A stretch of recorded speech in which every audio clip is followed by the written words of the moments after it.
Welcome back to the Discover podcast, where we view faith as a discovery journey with Jesus to help you become the person God created you to be. Hey there, Meadowbrook Church. Welcome back to the Discover podcast. I'm really excited for today's episode. We're sitting down with my good friend, Matt Blievernicht, as he kind of walks through 4 or 5 different chapters of his story and talks about how God has brought him on this amazing adventure to become a person who understands what it means to love and be loved, and ultimately coming to this realization that the greatest adventure in life is the adventure of love. So if you're somebody who is trying to figure out, hey, what do I do with my life? Who am I supposed to become? Where is this whole life taking me? I think this conversation is going to be really helpful for you. Hey there, Meadowbrook Church. Welcome back to the Discover podcast. I'm here with my buddy, Matt Blievernicht. Let's talk about your name for a minute. I've always wondered whether or not if you think you spell your last name correct. If I think I spell my last name correct? Spell your last name for everybody. B-L-I-E, V as in Victor, as you say on the phone, E-R-N-I-C-H-T, S-T-E-I-N, no, is that the T? Anyway, yeah, you have a very fun last name. I do. Go ahead and introduce yourself, though. Not everybody can have the last name like Marvel or right, something it's true. like that. Yeah. It's true. Got a little last name envy. So I'm Matt Blievernicht. That's all you need to know. No, I am married to Jess and have 3 boys, Gaines, Micah, and Levi. They are 11, 9, and 6. We've been around Meadowbrook is about the book. For it was 2 years, I think this past December.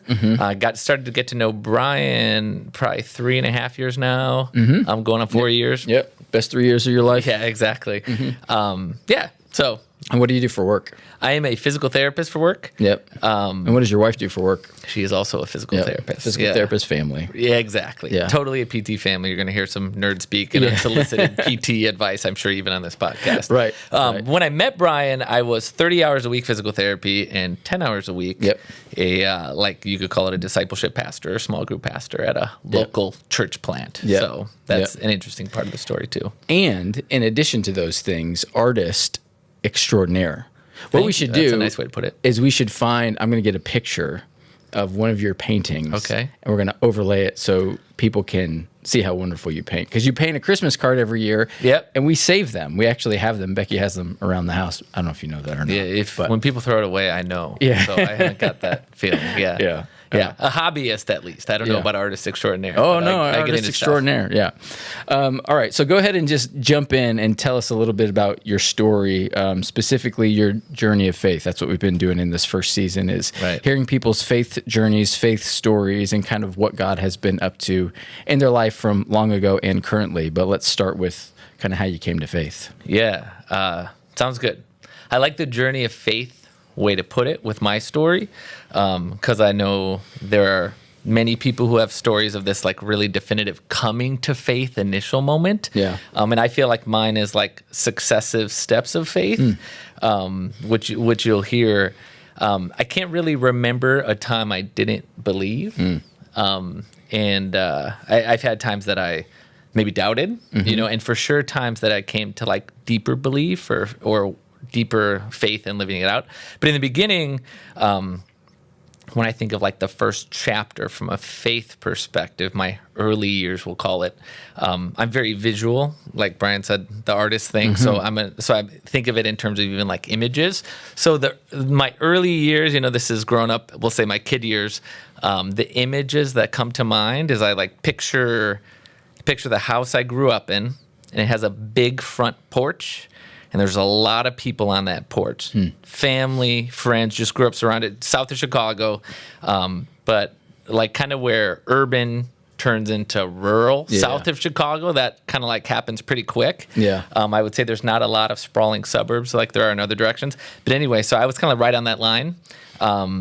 And probably, we'll leave it at that. But this porch idea is there's a lot of family around, life surrounded by people in a positive way, and a lot of friends around. There's people out in front of this house with this porch playing sports. We're playing sports all the time, all different sports. That was a big part of my identity early on. There's also a huge tree behind this house that it would be my great grandpa planted. It's an ash tree for you tree nerds. Also a tree nerd.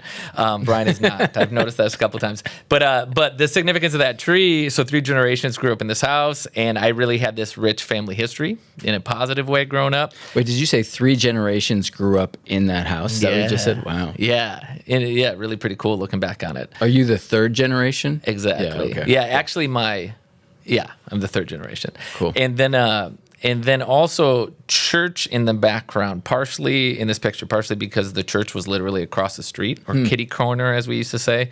But also because that was just a significant part of my life growing up too. I think I was 4th generation going to this church. Grew up it's a Lutheran church, went to Lutheran church, Lutheran school. And overall, it was, just a really positive early life, maybe even a little bit like classic American.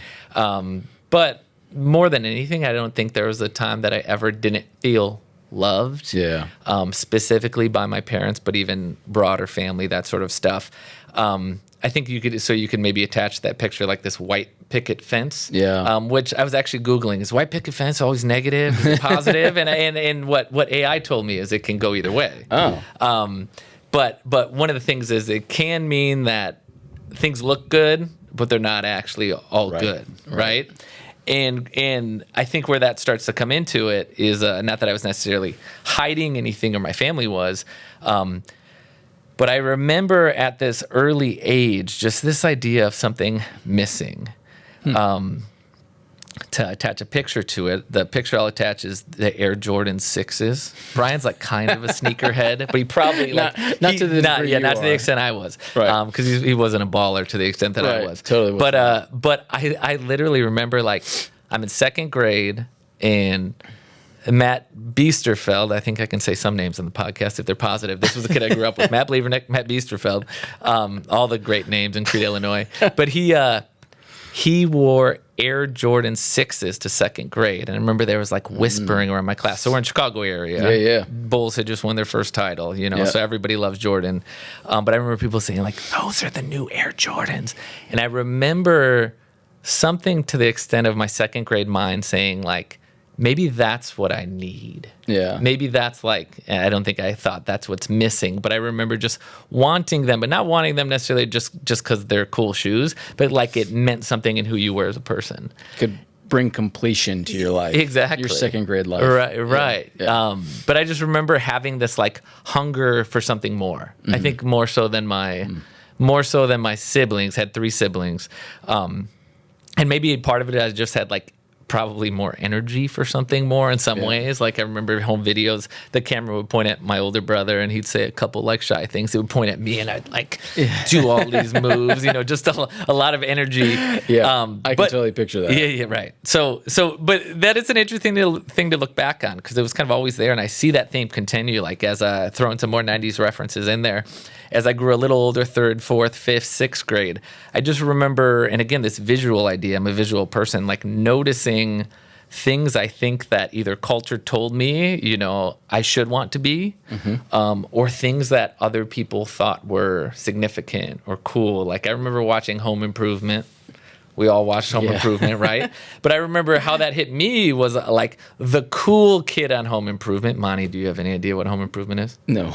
He does not. You do, right? I totally do. Who's the cool kid in Home Improvement of the 3 boys? Of the 3 boys? Yeah, do you remember? Was it the middle son? Exactly. Yeah, I can't remember his name. Right, his name's Randy. Randy. Jonathan Taylor Thomas. Right. Yeah. But the way that hit me was I look at him and I would look at what he's wearing. Yeah. I look at how his hair was cut, and I start to like actually live after those things, get positive affirmation from other people, and I'm still searching. Right. So if that makes sense. So essentially you're saying like image, like you had this idea of like, image is something that was important. Yeah. At It's always been important at a young age. Yeah. Matt Biesterfeld's fault. Yeah.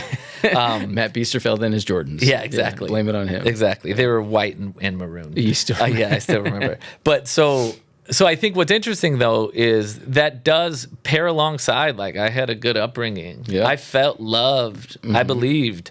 But I believed that Jesus died for my sins. I was going to heaven. God was real. I was loved, but what to actually do about it here and now, more than just believe that. It may have been taught to me, but it didn't land. Something spoke louder than that. Yeah. So when did that start to land for you? That kind of next step. Yeah. I think chapter 2 for me is, I think that trend continued through high school, and evolved into like hip hop and other things. And instead of a Jonathan Taylor Thomas bowl cut, you had the freshman flip and the hair gel, and then you bleached it like Slim Shady, all those sort of things, right? Yeah, hip hop. But in college, I think Wait, did you have bleach tips? Is that what you're saying? Oh, I've had it all. We need to find a picture of that. Yeah, exactly. It's sad. Sorry, go on. Right. Jesus can even redeem that. Yeah.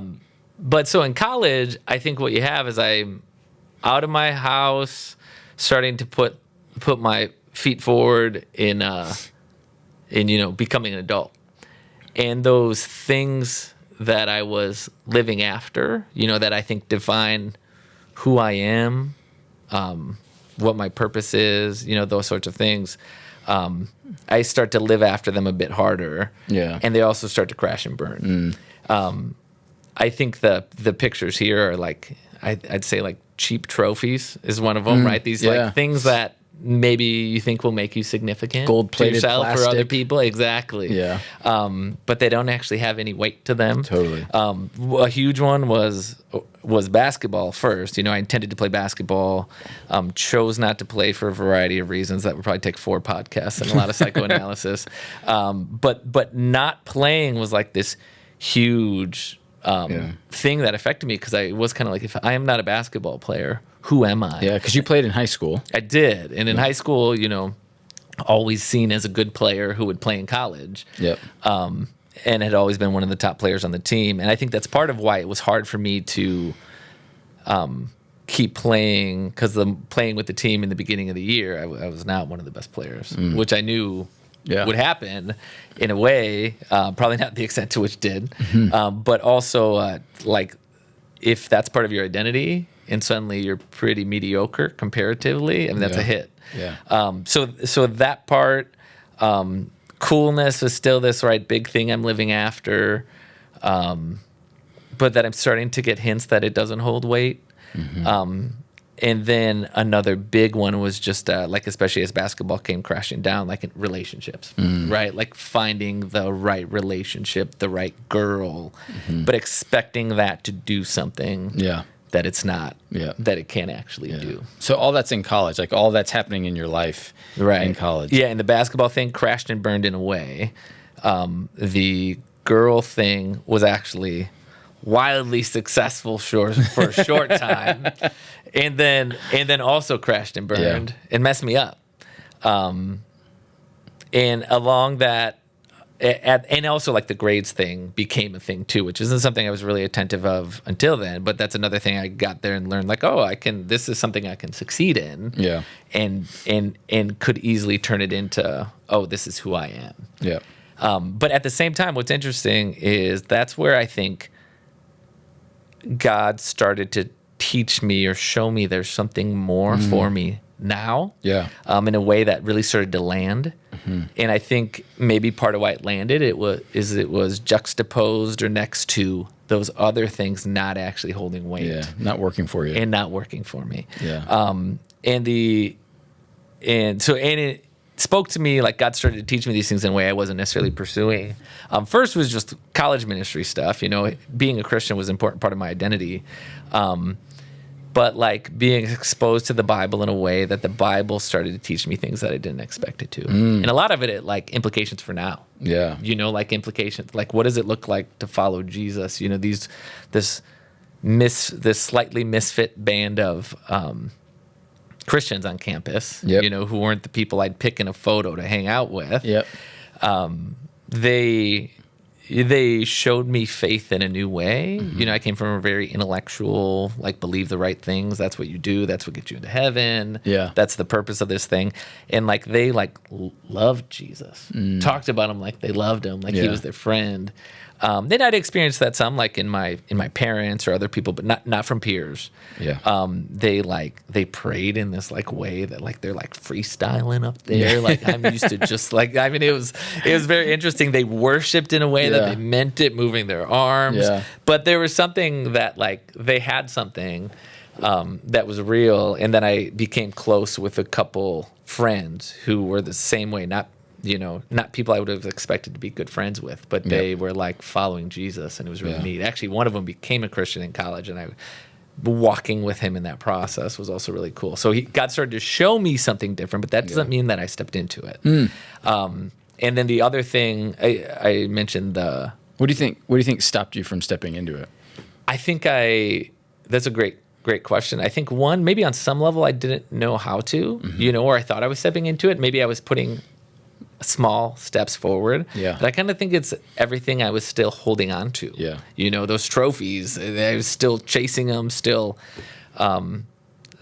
like bent in this pattern of trying to define who I am, what I'm living after, what my purpose is around these other things. Yeah. And almost it wasn't until they crashed and burned enough, or just enough small steps forward. Yeah. And I had an intellectual doubt too, a fair amount of it. And was reading a lot and talking to people about that. That's part of how I grew close to some of the other believers. Yeah. But in the end, I don't know and that was a little bit of a barrier, but rewinding my life right now, that maybe feels like for me personally, it was a little more of an excuse on some level, to having to give up these other things or stopping to pursue these other things. Yeah. But intellectual stuff like doubt and learning more about it did, I think, move me forward though too. So when did you actually start to take those steps to say, okay, like had this experience growing up that, maybe realized I was missing something, started chasing all these things through high school and college. They didn't work for me. God's starting to give me this different version and imagination of what he could be doing. Right. And then when did you actually step into that? Yeah, exactly. I think that's chapter 3. Okay. And it's like to the end of college, beginning of, life after college. And I can think of a couple pivotal things. One is this moment. So I'm a year out of PT school. So you're at a, grad school. I lived with my parents the first year, or almost a year, paid off some debt, but planned on having an adventure out west with actually those two really, really close Christian friends I had made. In college. Yep. And I had started to date my now wife, Jess, and we've been dating about a year. And that hit like I had made the decision to move to Oregon. So I think that started to affect me, like looking forward, wondering if this relationship was going to work. And Jess had, been this amazing sweetheart of a girlfriend. But I think for me, it was one, sometimes wanting her to fit a place where she shouldn't fit, right? Like, and also there were all the other things I was chasing. I remember at one point telling her like, here's my life as I see it. There's all of these pieces of the pie, and you're like one of those pieces. I got other things too. Did you ever tell her that? I did. She got up and left the restaurant, which is the only time she's got. Yeah, I don't. I wish I could say I put it more eloquently than that. I don't know that I did, but I think it's sad. And I think, I'm out. Yeah, go figure yourself out. Exactly. She had the grace to forgive me for that. But I think it was a good picture of my life at the time, and as I saw it, or like I think once I was at a friend's wedding. I was like best man in the wedding. They're taking pictures, and the wedding party was looking for me, and I was like picking grass and dandelions or something weird, and Jess was like, "That's you," like you're distracted with these other things. Yeah. But anyway, so that started like coming to a head a little bit. Were you guys in Oregon at that time? No. Okay. No. But with me not treating her well, and more than anything, just putting expectations on her to be somebody different than what she was for me. Yeah.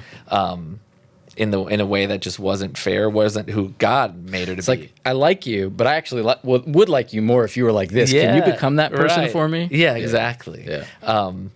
Not a healthy way to live. No, not at all. But what happened actually is it kind of came to a head, and loving Jess and believing her to be this amazing, person and sweetheart, I could see the way it was affecting her, the way it was affecting our relationship. And about a month before I moved it was actually probably 2 months before I moved to Oregon, had this moment where it just kind of like broke me. We had just not had a good day or two together. We were up north. And I just remember like starting to just cry and sob, and that wasn't something I was used to doing. I have plenty of emotions, but it doesn't usually take me there. But it was this moment of like, I feel like God showing me my life and me trying to control it, to control where it was going, to control, who I was, who I wanted to be today, tomorrow. And him inviting me to like let go, and there's a big like repentance moment for me, a big conviction. And I think seeing Jess hurt was a really, really big part of it. But God kind of used it. And so I remember starting to journal. I had long tried to journal and never been able to like stay real consistent with it. But part of the theme of the journal, like starting to write that out, but also being this idea that like I need to let go.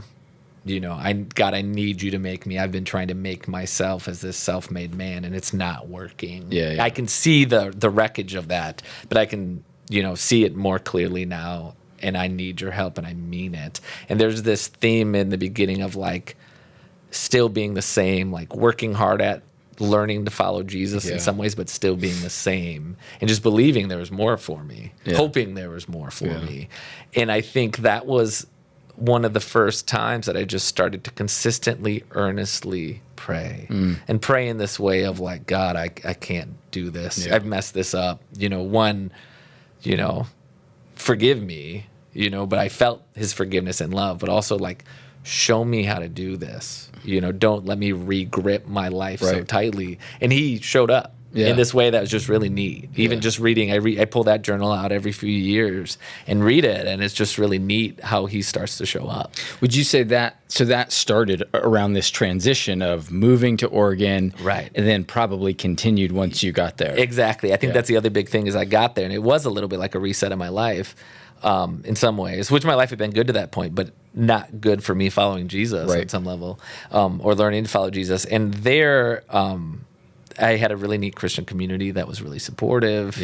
Actually, commitments or making a commitment to Jess, getting engaged, these sorts of things was actually a really big step too. Because she followed you out there. Well, she did.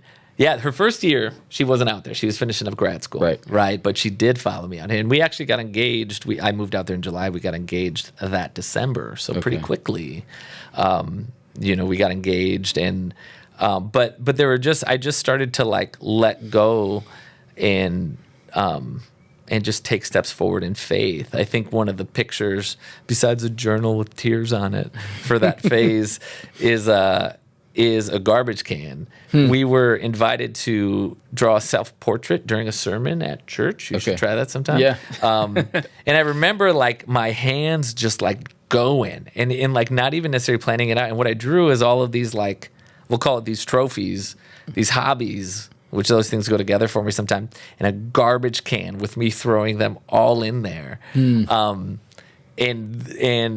it was interesting. That was your self-portrait. Yeah, that was my self-portrait. But there was something so powerful because for me, letting go of other things that's cool. was like opening my hands to receive what God had for me. And I actually remember coworker of mine, actually my boss of this big physical therapy clinic who had become a pretty good friend, went to our church once in a while and was kind of like in this faith journey herself. I was learning to help direct this clinic and take this leadership role. And she was like taking me through some leadership training. And one of them was draw a self-portrait. And like the week before I had drawn this at church and I drew this to her. And I just remember her being like, not knowing what to do with it, but now she'll still tell me like, I remember your garbage can. Right. That impacted her. And one thing that was neat that started to happen is I think the other image that goes with this chapter, this third chapter, I would say is a mountaintop, partly because Oregon has Mount Hood, which I'll try to talk about as much as I can. Yes, love Mount Hood. Y East Pizza. Y East is the Native American name for Mount Hood. Yeah. If you don't know, go to Y East Pizza just because Mount Hood's awesome. Valete Street, right? Exactly. Right. Yep. But anyway, this sort of mountaintop in my life, I think partly because when I would let go of things, the things that I received were actually really awesome.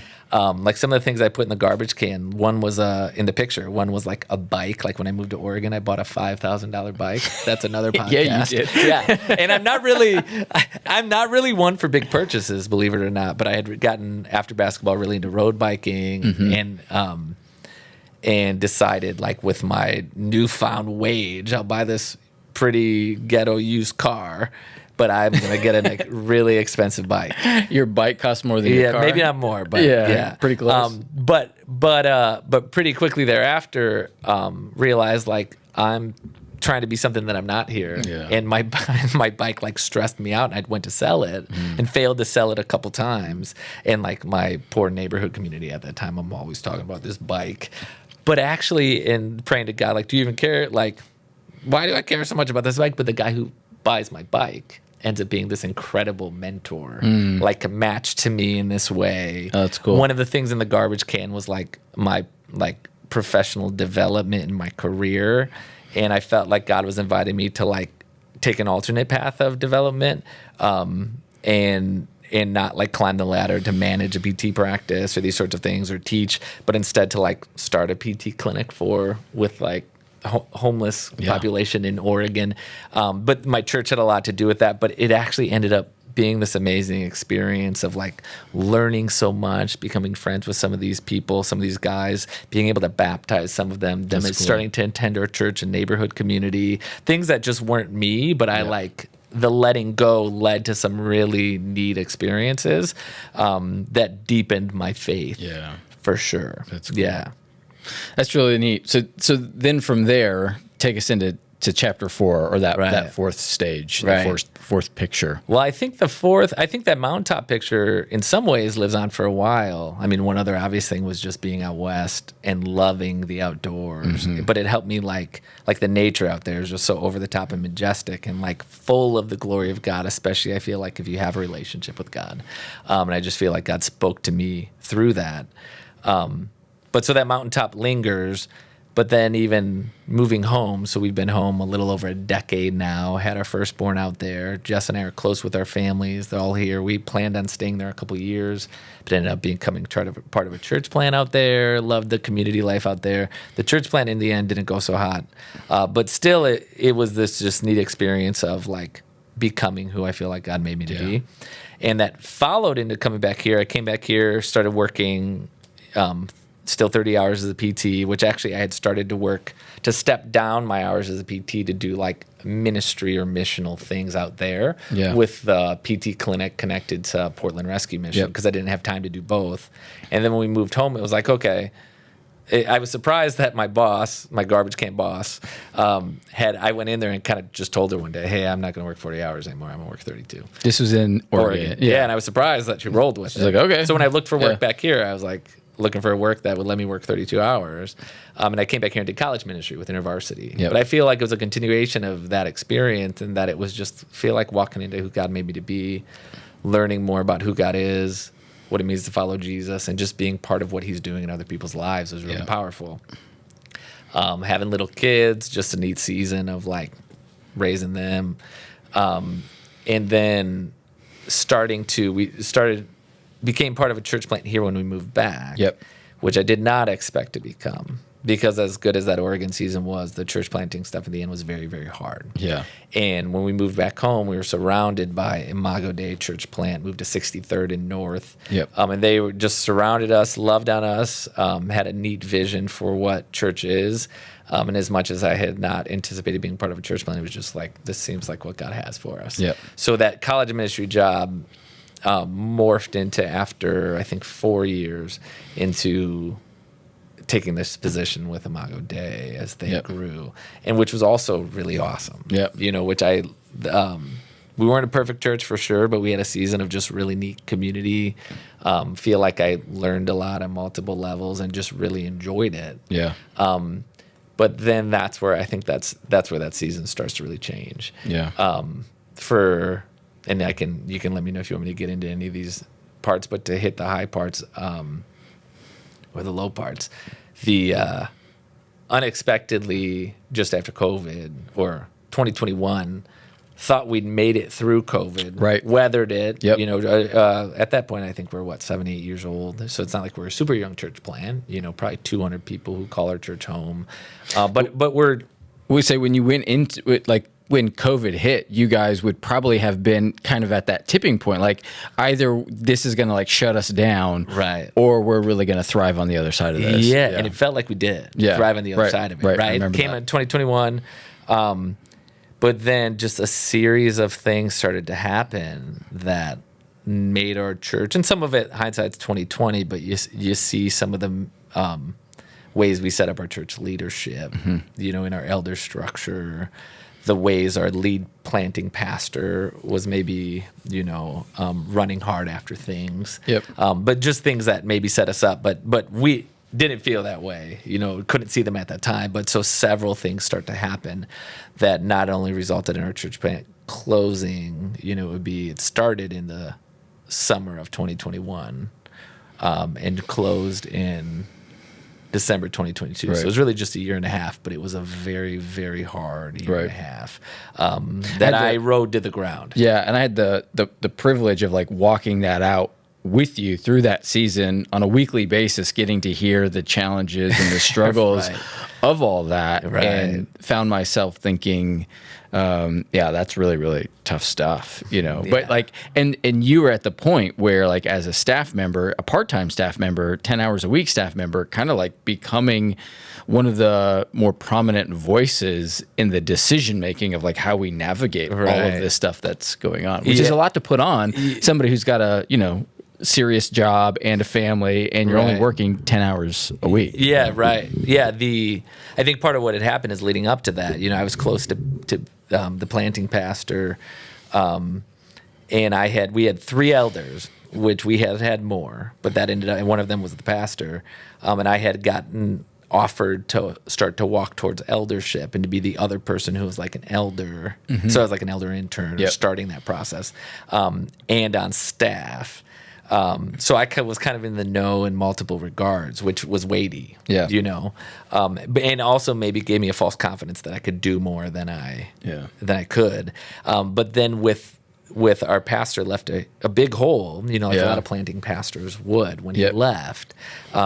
And we didn't have, people to preach and those sorts of things. So I started to step into some of those roles more and try to shepherd and walk through with our people. And even the planting pastor, Pete, I can call him by name, when he left, he kind of told me, like, maybe this is you. Right. Maybe it's your turn. And I think that got in my head some too. Yep.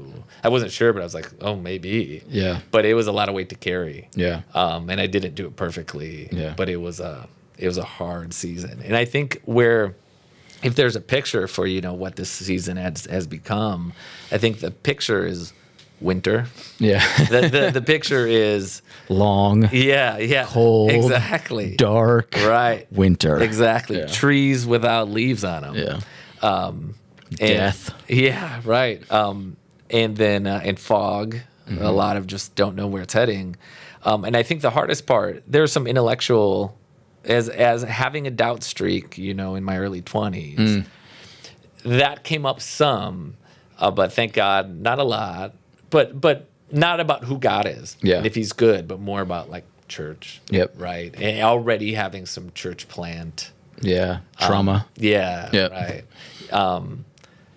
But I think the hardest part of it was the way that it went down. Most of my friends locally were at our church, not all of them, but many of them, and we had journeyed like.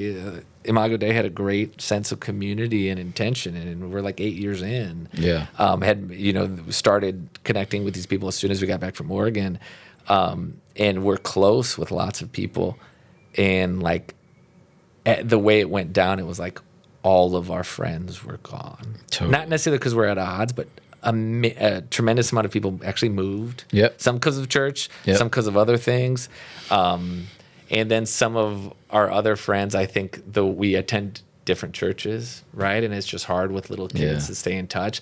It was like a lot of deaths without a funeral. In a way. And there were some other just really hard things that went down near the end, some of them. I can still remember the day you told me that there was, because you had an interim there for a while. And when he moved on, I remember you telling me he's moving on. And I think I remember, like, I think this is the beginning of the end. And that's hard. Like, it's hard to close things down. It's hard to say goodbye. I think to say this feels like, you want to celebrate at the end. And I know you guys did some of that, but it's just tough. It's like this chapter is coming to a close, and anytime anything comes to a close, like there's just grief attached to that. Exactly. So. Yeah, and I don't think I haven't lost loved ones, really close loved ones, or had that grief experience in my life. And it was just weird, like inhabiting this life that was so filled with people, suddenly not filled with people, right? Like I'd drive to work in the morning past our church building, and just sort of stuff. And tried to keep in touch with some people, but it was hard and it hurt to keep in touch. And I just felt like for my family, who's also hurting, it was just best to kind of like let a lot of it go. Which was a hard season for sure. Yeah. So I really appreciate the way you've like narrated this and visualized it. So you go from this, childhood home with the big front porch, lots of people around, the big tree in the back, to was the second image the trophies? Was that what it was? Yeah, to the trash can filled with all your trophies, and then winter, right? Yes. So don't forget Mount Hood. Oh, Mount Hood. Mount Hood is in the background of the trash can. Right. Yeah. So would you say you're still in winter, or is there another image that you would kind of put to say this is what life is like today and characterize it today? I mean, I would attach things to winter, right? At first, that really feels like winter in a rough way, right? The winter, fog, just a lot of uncertainty and feeling like your life, like the leaves came down and the fruit, the leaves, it's down, and now what? But winter's actually a really neat season. And just the way that who God is, the way He's made our world is just amazing. I mean, the way plants go dormant and the way spring comes, the way a lot of things, even in like, I was listening to, as a tree nerd, I was listening actually to a book called The Understory, maybe 6 months ago, but the author of this book also been through a lot of church hurt. But she talks about how basically about the understory of the forest, that like these rotting trees and things like that, how it actually gives way to so much of the neat attributes of the forest in this life. And I do feel like God is doing things in me in this season that are good. Can you name a couple of those? Yeah, for sure. So what I see with the tree is roots. And maybe buds. But just this idea that like nature moves slowly, God moves slowly. Especially a lot of His good work. And I'll give you a couple examples, but one other thing I attached to it is I turned 40 last year, which you heard me talk a lot about, but you talked a fair amount about turning 40 the year I met you, so that was good. I always tell Brian he's way older than me, about 5 years if you're wondering. Or 3. Yeah, exactly. Not even 2. 2 in a month. But I turned 40, and in this season of my life where a lot of my 30s, I just loved my life, and felt like God loved it in a way that felt like living towards what I'm supposed to be, letting go of things I should let go of and letting God teach me. But I turned 40 at this point where my life feels very vacated this winter, and I started hearing there was a teaching I attached to that I heard by John Mark Comer where he talks about like the first half of life and the second half of life, and talks about often first half of life, like people grow through what he called active spirituality, where like things you can control, like reading your Bible, getting yourself in community, going to counseling, these different things, being on mission, and how we grow towards Jesus that way. But that a lot of times our life moves towards passive spirituality. Not that we stop being active, but that being another side of our growth in God. And passive spirituality being things you can't control that happen to you. And he was, I don't know that exactly what Jesus is saying, but he was connecting it to Jesus saying to Peter when you were young, like at the end. Yep. This is the end of John, right? The end of John. Oh, I love that interaction. Jesus is cooking fish. I mean, that's the best. Trying to get Brian into fishing. That's not working either. And bird watching. Had to get that in there. That will trees, never happen. but Brian gets into a lot of things. Bird watching, trees, fishing, and trees. Not one of them. Right. But anyway, Jesus says to Peter, right, when you were young, something like when you were young, you went where you wanted to go, right? When you're old, somebody will lead you where you do not want to go. Yeah. And he uses that to springboard into this idea that things happening to you that you don't want, actually God does some of his most creative redempting work in our personhood. And in kind of unseating some of our deeper idols or things that are preventing us from more fully following him. Yeah. And so that really hit me, and I feel like that's starting to happen in this winter. Yeah. My life went from something I really like to something I don't. Yeah. And having to accept that, and just like I cried out to God with my journal, treating Jess like garbage for a season, it made me cry out to God, what are you doing here? Right. I had the temptation to control it, and just realizing I can't and letting go. It's been neat for God to start to lead or to show up to that space. And one other big thing with life leading a place you don't want it to go is even just the lack of friendships, call it church trauma, church hurt, the disorientation. And Jess has had a series of health challenges in her 30s, especially this last year, having some significant health challenge that, again, has just taken our life a place I did not want it to go. Yeah. And it's much harder on her, but even just that hurting. And that's the reality of life for many of us. At some point, our health is going to fail. Yeah. We're hopeful Jess's will improve. But it's been a tough spot of just this life I don't like, but then what? Yep. And I think the God meeting me in that space has been neat. Yeah.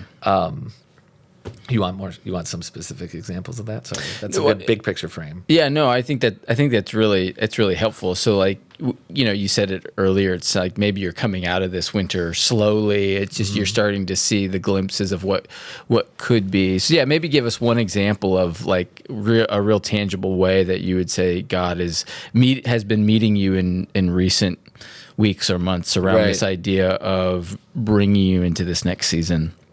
Yeah. I think just simply put, being present to love the people around me well. And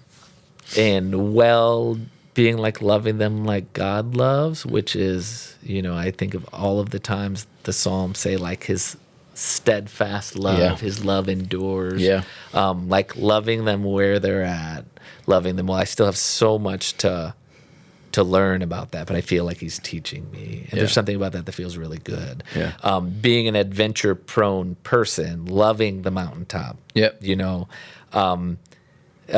I've had to keep reminding myself. I feel like God's reminded me, the adventure is love. Yeah. And becoming a person of love.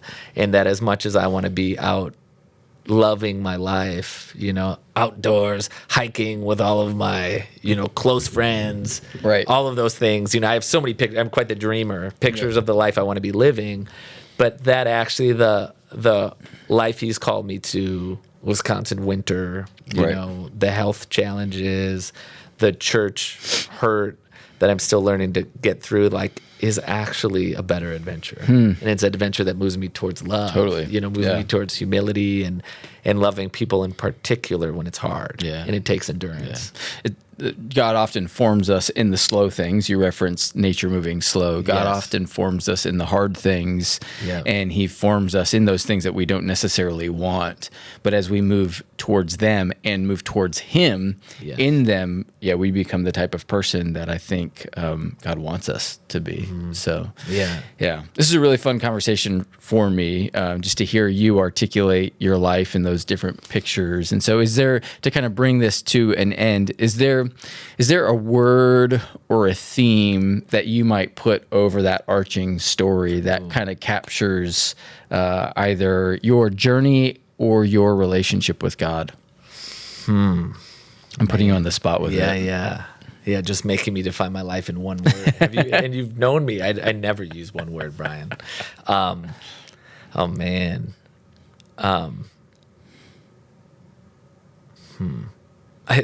Two expressions that I'd have to think about these that might be better. But number one, that just like I'm a friend of Jesus because Jesus is a friend of me. Yeah. In this whole process, I feel like that's something that he's been to me, which has just been so cool.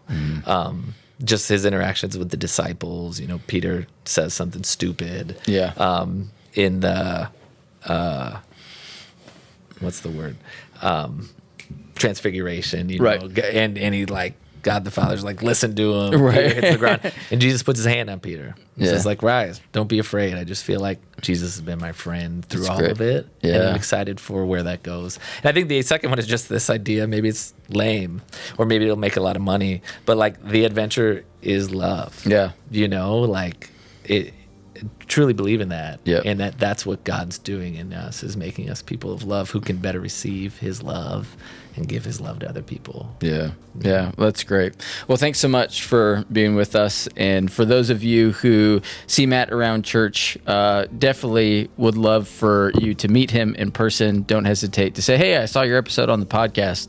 You know, would love to say hi. He would love to meet you. And so this has been a great time for me. So thanks for joining us. Yeah. Thank you, Brian. You're welcome. Meadowbrook Church, we'll see you next time.